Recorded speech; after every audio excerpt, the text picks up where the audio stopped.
കൂട്ടുകാരെ, ഞാനിന്ന് മധുരമൂറുന്ന ലഡുവിൻ്റെ റെസിപ്പി ആയിട്ടാണ് വന്നിരിക്കുന്നത്. എൻ്റെ ചാനൽ സബ്സ്ക്രൈബ് ചെയ്ത് സപ്പോർട്ട് ചെയ്ത് എല്ലാവർക്കും ഞാൻ നന്ദി പറയുന്നു. ഇനിയും അങ്ങോട്ട് ആ സപ്പോർട്ട് തുടരണം. ഒരു കപ്പ് വറുത്ത കപ്പലണ്ടി എടുത്ത് വെച്ചിട്ടുണ്ട്. ഒരു 1/4 കപ്പോളം പൊടിച്ച ശർക്കര എടുത്ത് വെച്ചിട്ടുണ്ട്. ഒരു 2 ടേബിൾ സ്പൂണോളം എള്ളെടുത്ത് വെച്ചിട്ടുണ്ട്. 4 ഏലക്ക എടുത്ത് വെച്ചിട്ടുണ്ട്. അപ്പോൾ ഇതെല്ലാം കൂടി നമുക്ക് മിക്സിയിലിട്ട് നന്നായിട്ട് പൊടിച്ചെടുക്കുകയാണ് ചെയ്യണത്. അപ്പോൾ ഫസ്റ്റ് നമുക്ക് ഈ വറുത്ത കപ്പലണ്ടി നന്നായിട്ട് പൊടിച്ചെടുക്കണം, നല്ല മഷി പോലെ പൊടിച്ചെടുക്കണം. അതിനുശേഷം നമ്മൾ എടുത്ത് വെച്ചിരിക്കുന്ന എള്ള് ചേർക്കണം.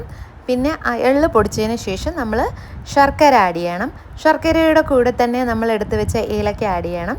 ഇതെല്ലാം കൂടെ പൊടിച്ചെടുത്ത് 1 സ്പൂൺ നെയ്യും ചേർത്ത് ഇതെല്ലാം കൂടെ മിക്സ് ചെയ്ത് നന്നായിട്ട് ചെറിയ ചെറിയ ഏത് വലിപ്പത്തിലുള്ള ഉരുളകളാണോ നിങ്ങൾക്ക് ആവശ്യം ആ വലിപ്പത്തിൽ ഉരുളകൾ ഉരുട്ടണം. പിന്നെ ഇതിനകത്ത് കാഷ്യൂനട്ടോ അല്ലെങ്കിൽ ബദാമോ എന്തെങ്കിലും ഇങ്ങനെ ഒത്തിരി അങ്ങ് പൊടിക്കാതെ ഇടയ്ക്കിടയ്ക്ക് ഇങ്ങനെ കടിക്കാൻ കിട്ടുന്ന നല്ല ടേസ്റ്റാണ് കേട്ടോ.